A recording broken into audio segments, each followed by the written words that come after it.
Macronie cherche sursaut désespérément. Vous l'avez compris, on parle des élections européennes avec notre invité. Bonjour Bruno Cotresse.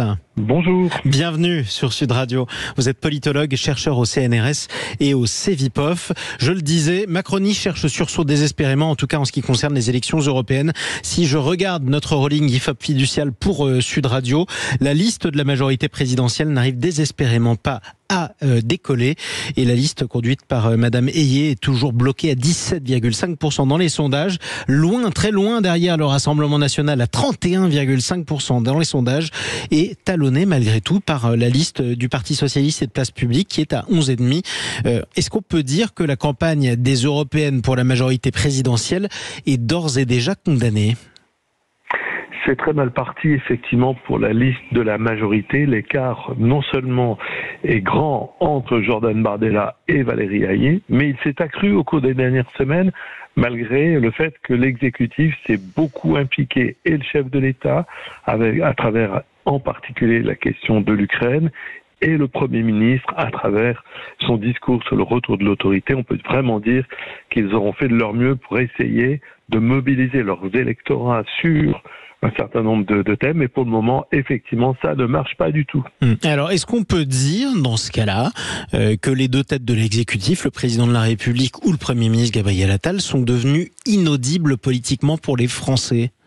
Ce qui est certain, c'est que pour un pouvoir qui est en place depuis de nombreuses années maintenant, puisqu'au fond, tant le chef de l'État que le Premier ministre sont en responsabilité depuis maintenant 7 ans, il est beaucoup plus difficile à la fois d'être entendu, mais d'être entendu pour dire des choses nouvelles aussi, parce que quand on est au pouvoir depuis de nombreuses années, finalement, au bout d'un moment, les électrices, les électeurs s'habituent, écoutent beaucoup moins, et c'est beaucoup plus difficile aujourd'hui, effectivement, pour cranter véritablement dans l'opinion. Et on a un problème qui est, au fond, le problème d'Emmanuel Macron depuis le début de son second mandat. On a beaucoup de mal à identifier où est exactement le grand objectif vers lequel le chef de l'État souhaite amener le pays à l'issue de son deuxième mandat, ce qui fera quand même 10 ans de pouvoir pour Emmanuel Macron.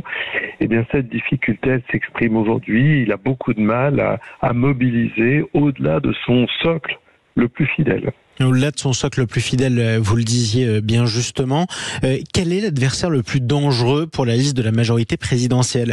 Est-ce que c'est vraiment le Rassemblement national qui, je le rappelle, caracole loin devant, ou est-ce que c'est pas plutôt la liste du Parti socialiste ?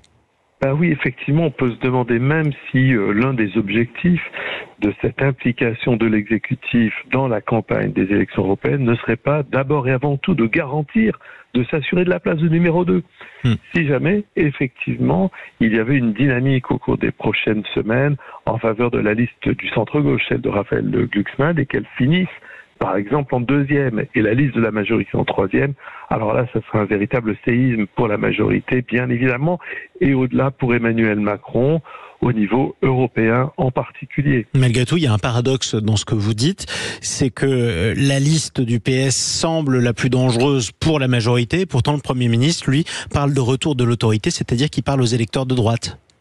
Oui, l'une des manières de garantir cette place de numéro 2, si on part de l'idée qu'il lui serait très difficile de rattraper la liste de Jordan Bardella, l'une des manières de garantir la place de numéro 2, c'est effectivement de siphonner ou d'essayer de siphonner le plus possible un électorat de centre-droit, un électorat de droite qui est très sensible au thème de l'autorité. Effectivement. Dernière question et en un mot, Bruno Cotresse. Imaginons, on en est encore loin, mais imaginons malgré tout que la majorité présidentielle finisse 3e aux élections européennes. Est-ce que ce serait le début de la fin pour cette majorité ? Ce qui est certain, c'est que ça serait effectivement un véritable séisme politique au plan français, au plan européen. Et effectivement, ça serait une très mauvaise nouvelle pour la majorité, parce que c'est sur un thème qui est le thème central pour Emmanuel Macron, celui de l'Europe. Et ça voudrait dire qu'Emmanuel Macron n'est pas arrivé à être du tout suivi par les Françaises et les Français sur un thème qui est son thème numéro 1. Et a fortiori sur une élection, l'élection européenne, dans laquelle son électorat classique a plus tendance à se mobiliser que les autres d'habitude. Merci beaucoup Bruno Cotresse. Merci à vous. Pour cet éclairage sur Sud Radio. Je rappelle que vous êtes politologue et chercheur au CNRS et au CEVIPOF.